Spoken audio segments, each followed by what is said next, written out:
Hello and welcome. I'm Ioana, and I'm an AI and Accessibility Program Manager at Microsoft. If you're here, it means that, like us, you're excited or maybe intrigued about the potential of AI systems, especially given the unique opportunity that they hold for people with disabilities. As technology makers, you know the importance of building systems that are not only accessible, but also representative of the human identity. However, that in itself is not enough. Even the best tools in the world will absolutely gather dust on a shelf if we don't provide learning resources and help people develop new skills. Today, we'll hear from Olga, who will introduce us to the topic of trustworthy AI and share how we can build AI tools in a responsible manner. True, we'll share how at AvePoint they leverage Copilot Studio to develop different personas for their internal AI system and build tools that empower all their workforce. And finally, Kelly will share practical ways and resources for people with disabilities to leverage AI technology and build skills that could be a differentiator in the workplace and more. Olga, as an AI expert in this field, can you please tell us more about the concepts and also what are practical ways we can incorporate them? Yeah, absolutely. Hi, my name is Olga. I'm a Senior Program Manager for Responsible AI at Microsoft. And as Ioana said, my role is to work with Microsoft product and research teams to help them to build more safe and accessible generative AI systems or models. We all know that AI is today already changing paradigms for people with all abilities, and it helps to bridge the technology divide. It can make the technology way more inclusive and accessible for people with disabilities. So just a couple of examples you may be already familiar with. Microsoft released recently a Seeing AI app. It's an app which narrates the world around you. This app has been designed with and for the blind and low vision community. Even today already, Seeing AI can assist with daily tasks from reading to describing photos to identifying products and more. Or, for example, Microsoft Copilot, a AI-powered code completion tool, which is an extension for popular integrated development environments like Visual Studio Code. It can play a crucial role in optimizing code for accessibility by providing intelligent suggestions and insights tailored to accessibility best practices.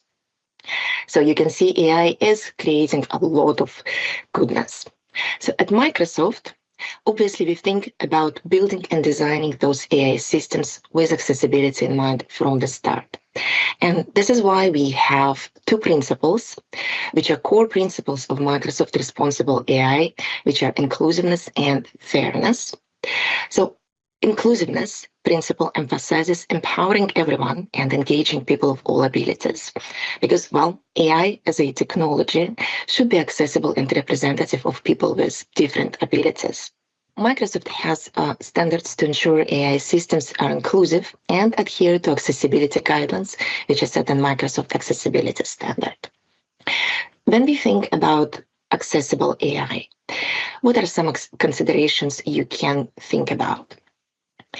For example, use different modalities. It can be different modalities like voice or text.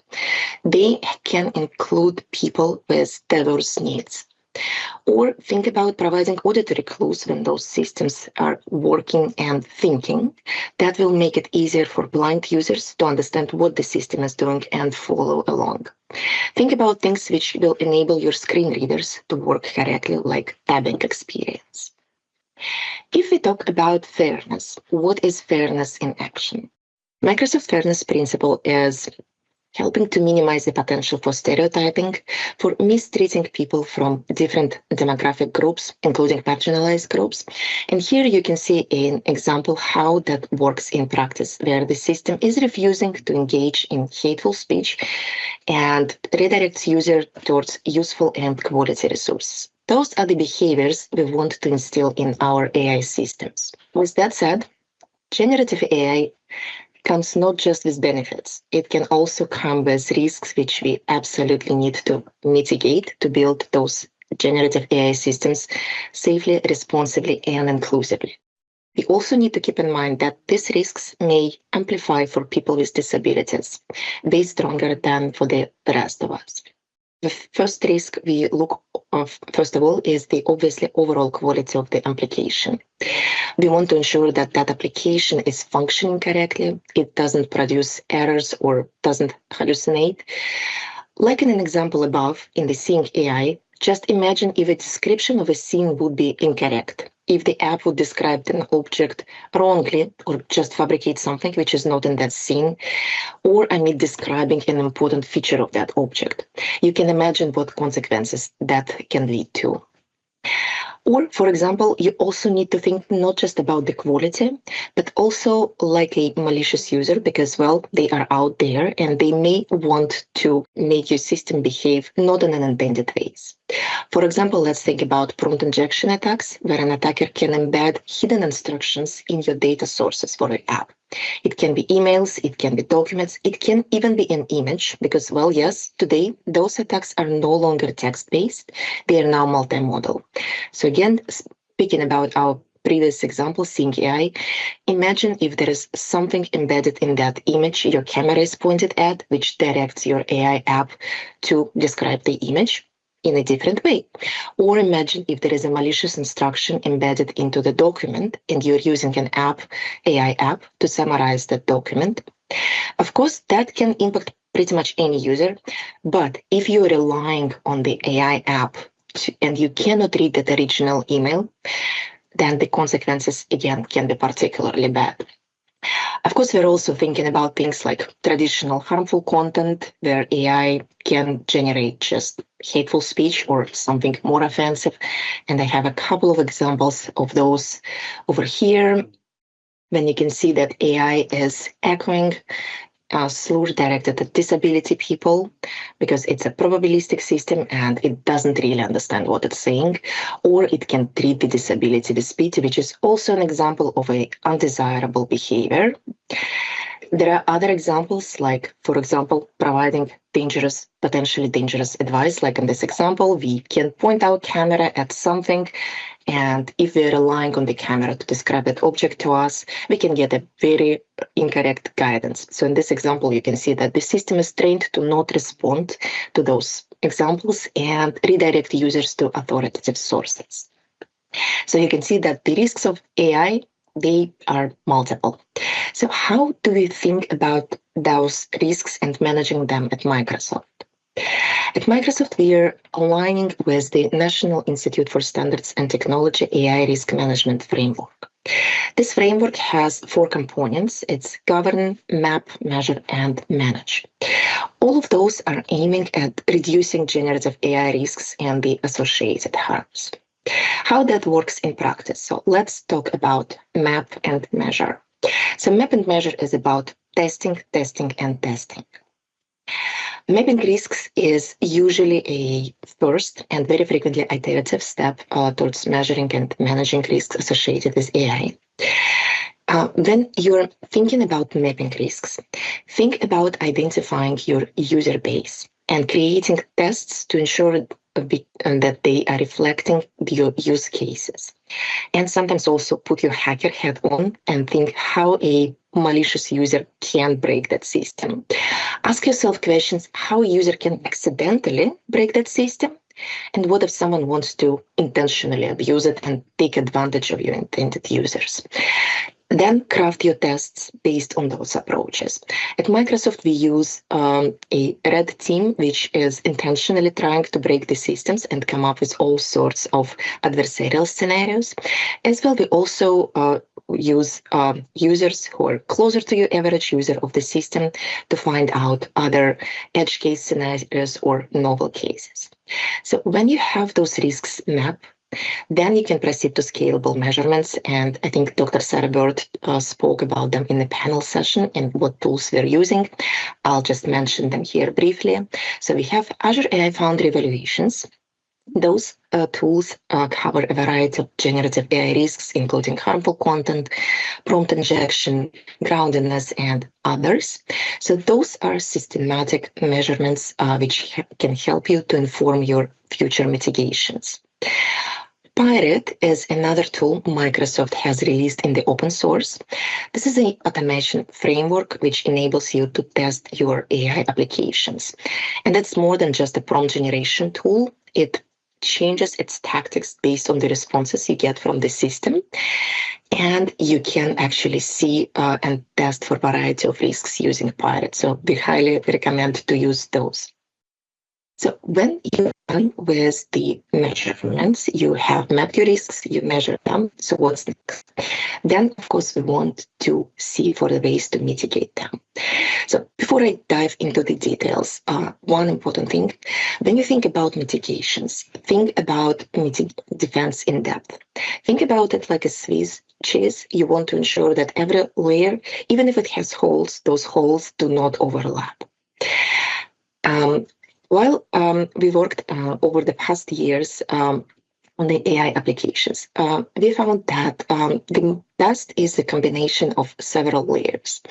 Obviously, you start with the model and ensure that you're selecting the right model for your use case. It may be a small language model like FICE, or it can be large language models. Ensure that the modalities you're choosing are the ones you need for a use case scenario. And sometimes you might not need a specific modality, which also can reduce your risk surface. I always recommend to also review very carefully the transparency documentation provided by the model provider. That way you can ensure that you're familiar with the model and its limitations and if there are any risks. Then from model, you move on to the safety system layer, where you can think about protecting your system inputs and outputs. I think Sarah spoke about content safety filters, which is one way to protect your inputs. You can also use allow or block lists. You may want to constrain your inputs to some predefined formats, even to hard-coded prompts to reduce the risk of user prompt injection. You can also ensure that your system is grounded in verified grounding sources that will help you to minimize the risk of third-party prompt injection through untrusted data sources. So the next layer is the system message. This is the message which essentially guides your agent or chatbot, what it can do and what it cannot. You can include here all sorts of safety components. For example, you can guide it how to talk with people with disabilities. You can ensure that it's inclusive and representative of those people and doesn't use some demeaning or stereotyping language. Microsoft published resources with recommended frameworks and examples for writing those system messages, and they can help significantly to improve quality of your output, accuracy of the app, and harms. Another tool Microsoft just recently published in the open source is called Prompt Packs. This is a tool which allows you to experiment with the system message. And essentially, it can help you to automatically generate tests and test how your system message will work with your app. So there you can take that tool and play with it and see how it works better for your app. And then last but not the least layer here is the user experience layer. So here you will want to think about how to create a generative AI system which is accessible, which is transparent to the user, that the user can understand that they are interacting with AI, and ensure that for people with disabilities, that UI will actually work. So then I think the last one I wanted to leave you with is a couple of lessons learned, just to summarize what I said. So remember, again, testing your generative AI applications is super important. Ensure that that testing is inclusive of people, of your users with different demographics, with different abilities. Work on manual test creation. Create those use test cases which reflect the scenarios you will have for your app. Then do some scalable automated testing, because again, you want to ensure that the results of your tests are statistically significant. Ensure that your mitigations are combination of mitigations of different layers across the platform and the application. Ensure that your users know what they are interacting with, that they are aware that that's AI and that AI is helping them to follow along with its workings. And while you're doing all that, obviously keep in mind that your users have different abilities. Ensure people with disabilities in all stages of product development, because they can provide you fantastic guidance on how to actually design those apps to work for them as well, and ensure that they are not excluded from that. Olga, that is such a great point about co-creation and the importance of having people with disability engage in the full product lifecycle as opposed to, let's say, just at testing, because by the time we get to testing, it might be a little bit too late. Thank you. There's so much I took from there. And speaking of people who are innovating, true, your organization, OffPoint, really specializes in ensuring robust data practices, which when you pair data with AI systems, it becomes even more important, right? The data part becomes critical. So as a data magician and innovator, can you tell us more about the learnings that you have had when developing ChatGPT, which is an internal resource built with Copilot Studio? Yes, absolutely. And I think, like many technological trends, generative AI is evolving rapidly. And from a company perspective, where, many are racing to keep up with it. And I think the first thing to start with is not just keeping up with it, but it's really about implementing AI in a way that actually solves problems and delivers values for employees. I think technology is really only as good as the people it benefits. And when we're building something that we want to roll out to our entire company to help them as an employee at AvePoint, keeping that sort of as our grounding goal, kind of led us through our journey with building this generative AI solution for employees at AvePoint. So I'm going to walk through our best practices, what we learned, and some of the key lessons that really helped us not just build this and publish it to our company, but also iterate and make it better and really incorporate the usage back into how we develop and design these systems. So to start, I think, like Olga mentioned before, generative AI has a lot of potential. And I think we're really at the point where we're starting to see how we can unlock some of that. I think starting from looking at operational tasks to free up time to focus on more meaningful work, having generative AI to help you, write your emails, review your documents, or even as a sounding board, I think is really a great starting point for how to leverage generative AI in the workplace. But at the same time, given all of these great capabilities, there's also a lot of risk to consider, especially in a corporate environment where this is something, if we're rolling it out to a company, this is something that represents the company. And so at AvePoint, we want to make sure that, even though we're providing this tool, it's giving the best information and not leading to more inefficiencies in terms of people are using their time or taking time out of their workday to use this. If the output is not good, then they essentially just wasted their time, and it builds distrust between the tech and the user. And so that's something we definitely want to ameliorate. And ironically, it's kind of a true love story, because at AvePoint, we've been doing data management and data governance for the last 20 years. And so it's really like, oh, we know how to do this. This is our story. And so really putting that, taking that lesson internally and building this helped us kind of see the value that we're not just creating for our customers, but also creating for our internal employees.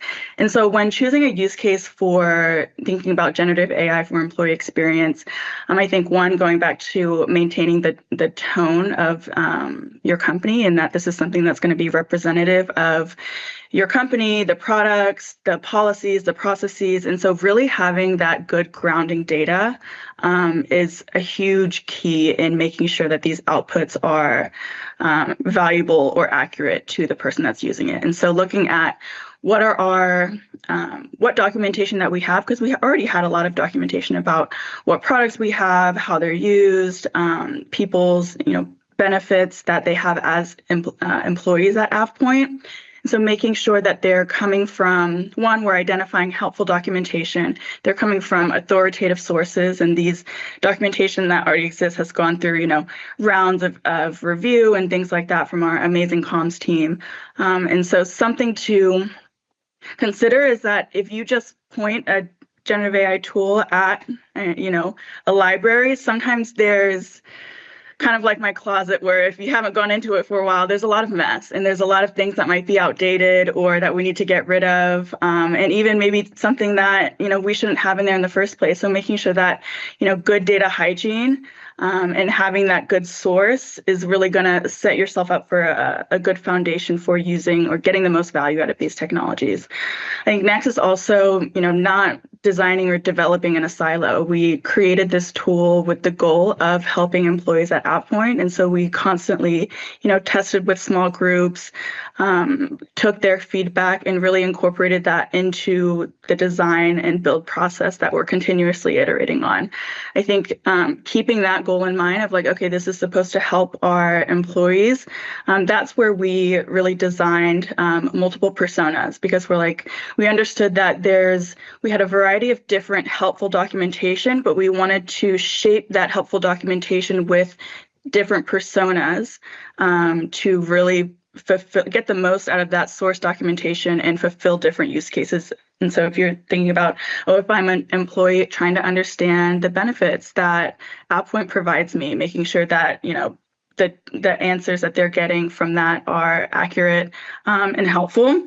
I actually used it recently because I got kicked out of my mom's insurance plan, and I was like, oh no, I missed open enrollment. I'm gonna not have insurance. And I quickly just asked our people assistant, is it still possible for me to sign up? And our policy states if you have a life qualifying event and that's included, then I could still sign up. And so instead of stressing about it for the next week, 2 weeks, and worrying about not having, health insurance, I was able to easily get an answer and also, use the benefits that AppPoint is here to provide employees like that.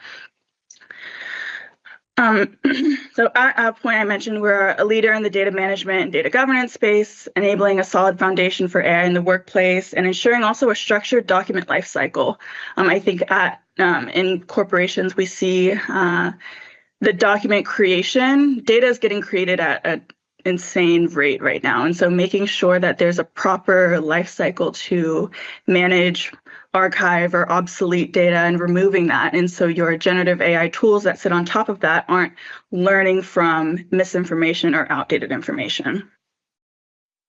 So our approach to building Chat AVPT was using Copilot Studio and Azure AI Search. Like I mentioned, I think grounding is really the key and to reduce hallucinations and also provides more control over the answers that are based on. And like I mentioned, requiring, good document lifecycle management. And that's sort of the unsexy part of generative AI solutions, and that, making sure you have a good base layer. And it really enables you for all of the amazing, great capabilities that generative AI provides on top of that. And so we also incorporated, like I mentioned, different system messages in the various personas of the assistants we have. And so in this system message is meant to influence how users are interacting with the solution. And so we have, one specific for knowing our product documentation to help our sellers and to pitch our story better. One for our HR documentation. And so, like I mentioned, people understanding the benefits and the value they get as AppPoint employees. And those are more like persona specific ones, but then also incorporating safety system messages into all of them to make sure all of these personas are behaving in a manner that's safe, respectful, and representative of not just our company values, but respectful values we should have as humans in general. And so our strategy kind of going back is, better document lifecycle management, having a cleaner search index, you're gonna end up with better results. Enriching knowledge with metadata really helped to define the sorts of documentation that we're grounding these personas with. And so if you take different types of documentation, maybe one is a very technical user guide that uses, that's more product focused or using more technical knowledge, where another is, our communication or our benefits policies. And so classifying the information also helps in that grounding foundation layer. So let's take some time to look at this in action. And when we were deploying Chat ABPT, which we built on Copilot Studio, we deployed it to teams, which was a great way to make it accessible to all of our employees. A lot of people work in teams, so we figured let's give them a tool, a generative AI solution that is in where they work. As a neurodivergent individual, I often struggle with organizing my thoughts or getting the most out of my meetings, especially with my one-on-ones with my manager. So here I'm asking our mentor assistant, the full name is Mentor Centaur. We also came up with cool names for each of those to make them a little bit more human-like, how I can better structure my one-on-ones. Giving extra context around what I'm trying to get advice on. So saying like I'm having problems staying on topic, as there are a lot of things that I'm trying to cover in a short meeting, and giving additional context. Tool understands what advice would be most relevant to me.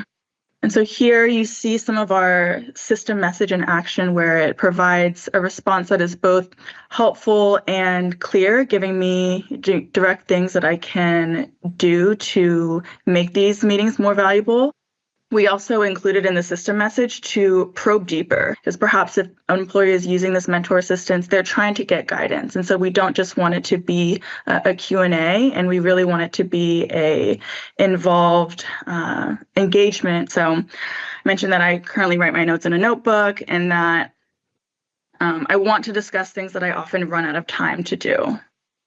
Keeping the language positive and clear is really key from the build process, making sure that the assistants are behaving in the most human-like way that an AI can, while still maintaining, some of the underlying capabilities. That is fantastic. I found myself nodding so much around the examples. I'm neurodiverse as well, I'm dyslexic, but there's a lot of similarities in terms of the tips I'm going to take from this from your presentation and how I can prepare for my one-to-one. So thank you for that, Drew. And also, it's fantastic to see how your organization truly is experimenting and creating tools that are adapted to the needs of your employees. And ultimately, that is also helping them access information easier and upskilling. Talking about upskilling, Keely, your organization Making Space is all about creating better pathways to employment and career advancement for people with disabilities. We know that according to statistics, around 40% of companies worldwide are actively using AI in their operations and in their businesses. So upskilling for people with disabilities is not only an equalizer from an access perspective, but it really becomes a differentiator as well. So how can we think deeper about this space? Absolutely. I think it's incredibly exciting.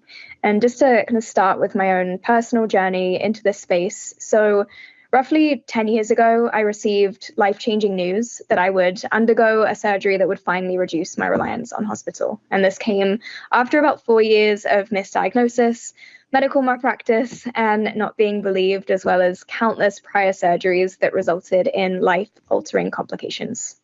I really had no idea how much my life would change when I began rebuilding it. I was unable to return to college, and later I ended up losing a job due to disability discrimination. I came to realize that my struggles were not unique. They were part of a much, much larger systemic issue, and really a reality faced by so many countless disabled people navigating a world that was not designed with us in mind. So these experiences led me to create a talent agency where we placed hundreds of disabled professionals in some of the world's most poignant media projects. But the demand for support from disabled professionals across sectors kept growing. And this was also driven by employers' needs for more innovative, creative, and forward-thinking talent. Plus, the unemployment rate for disabled people in 2023 stood at 7.2%, double that of non-disabled people.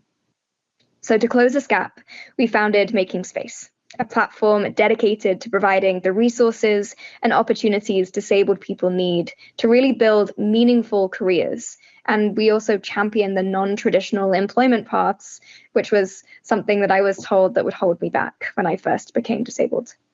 So we've created free, disabled-led, accessible, and industry-relevant courses, including a course on AI prompt engineering to help disabled professionals get ahead and break into high-demand roles.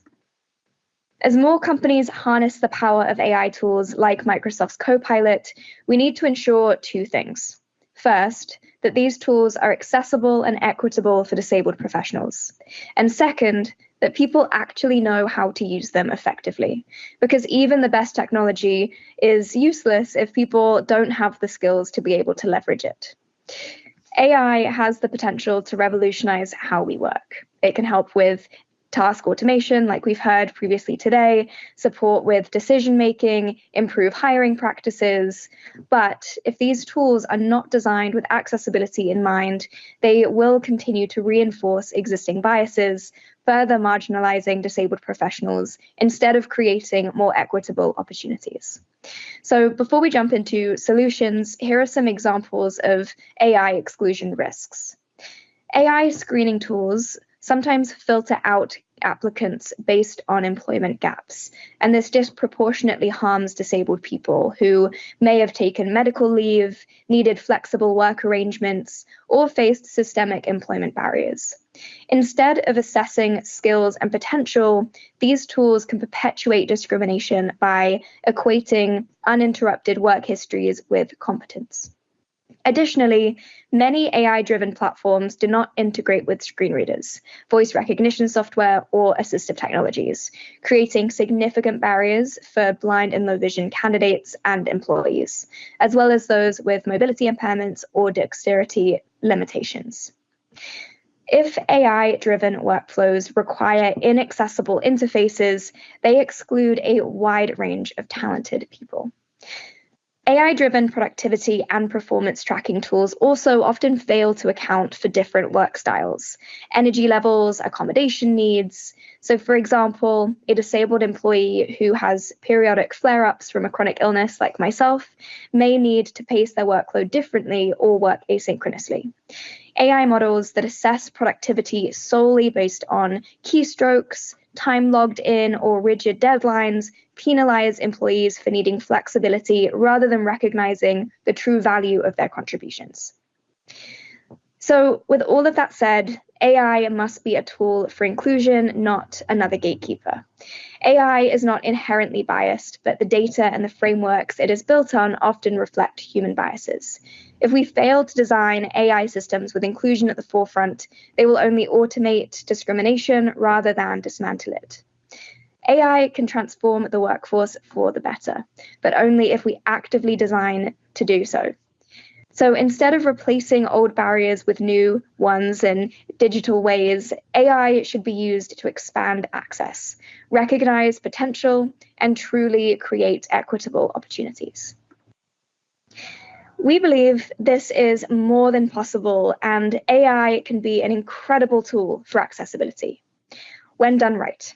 So here are some examples of how AI can support disabled professionals. First and foremost, AI can make sense of data. This is especially beneficial and useful for blind users. So imagine a data scientist who is blind. Typically, complex graphs and visual data are a challenge. But with the right AI prompt, a tool like Microsoft Copilot can describe graphs in detail, making insights much more accessible. AI can also support neurodivergent professionals. For many neurodivergent workers, unclear instructions can be overwhelming. AI can break down complex tasks into step-by-step structured instructions tailored to those individuals' needs, improving productivity and reducing stress. AI can also reframe workplace accommodation requests. Many employees struggle with how to ask for workplace accommodations.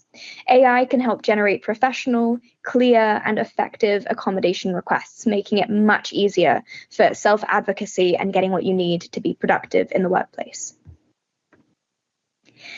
So getting the most out of AI comes down to how we prompt it. The clearer and more intentional we are, the better results we get, especially when it comes to accessibility. Whether it's a simple question, providing context, refining responses, or guiding AI through a thought process, these techniques can help make AI work for us and not the other way around. So let's break a few of them down. Simple prompts like asking direct questions or giving clear commands to AI. An example would be, how many people with disabilities are there in the world? Then there is context prompting.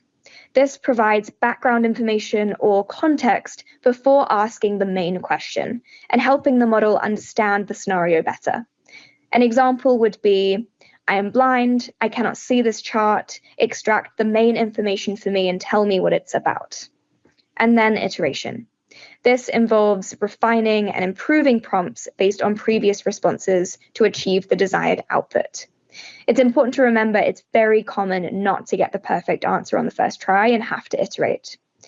So an example would be, summarize this document for me, and then a refined prompt could be, I'm dyslexic, the summarization is still too long and it includes complex vocabulary. Explain this in plain language using shorter sentences. Then there's chain of thought prompting. This technique involves guiding the model through a logical sequence of steps to arrive at the answer and has shown to have great results. So an example would be, I'm hard of hearing, I need help understanding this video. Can you summarize it for me? First, identify the main topic, then break down the key points, and finally, provide important takeaways. So here are a few practical AI prompts based on those previous examples that can help bridge the accessibility gap. So there's, summarize this graph into a concise written description that a blind person can understand. Break down this large project into a step-by-step structured to-do list with clear priorities and estimate time per task. Write a professional email requesting a flexible work schedule due to chronic illness. Make it clear, concise, and solution-focused. Rewrite my resume, summarizing and emphasizing my transferable skills while addressing employment gaps in a positive way. These are small ways that AI can improve accessibility and workplace inclusion. At Making Space, we are using AI to turn the lived experience of disability into marketable, job-relevant skills, bridging the gap between non-traditional experience and career opportunities, and also turning what has been historically seen as a weakness into a competitive advantage. AI is becoming a required skill in almost every industry. 71% of employers would rather hire a less experienced candidate with AI skills than a more experienced candidate without them. AI-related jobs have a 25% wage premium in some markets. The unemployment rate for disabled professionals also remains twice as high as that for non-disabled workers. So, if we want to ensure that disabled people have real, sustainable careers, we must focus on accessible AI upskilling. We need to access the right jobs with the right growth, security, and future relevance. And AI presents an incredible opportunity to get ahead and change employment outcomes for disabled professionals. And that is why we collaborated with Microsoft to create a free upskilling course on AI prompt engineering for disabled people to learn to master AI tools on things like AI Copilot, ChatGPT, and boosting productivity and employability. These courses are bite-sized, they're self-paced, they're 100% free, they're also accessible, and they also have ASL interpretation, screen reader friendly, and other accessibility features, and they're also available globally. These courses were designed by industry experts, and they're also disabled-led, because who better to teach accessibility than us? AI and automation are changing the world of work, and we must ensure that AI tools are built with accessibility at their core and by disabled people, and that disabled professionals have access to upskilling opportunities. Employers must actively remove attitudinal and systemic barriers. So, employers, ensure your AI-driven hiring and workplace tools are accessible. To disabled professionals, enroll in free AI courses to future-proof your skills. You can learn more about the one that we created at making-space.com. And to advocates and leaders, keep pushing for disabled people to be in decision-making roles and push for inclusive AI and hiring practices. We have the power to reshape the future of work, and it's incredibly exciting. So let's make sure it includes everyone. Those were fantastic tips for prompting, but also such fantastic overview of what we should be considering as technology makers, as technology users, and everything in between. I know that in my case, I found myself nodding a lot in terms of the examples you were giving, especially about summarization and how these tools really can change our experiences and can change how we are in the workplace as well. So I know that I'm taking lessons with me. One, I'm going to go to Making Space and making sure that I'm taking the full prompting course today.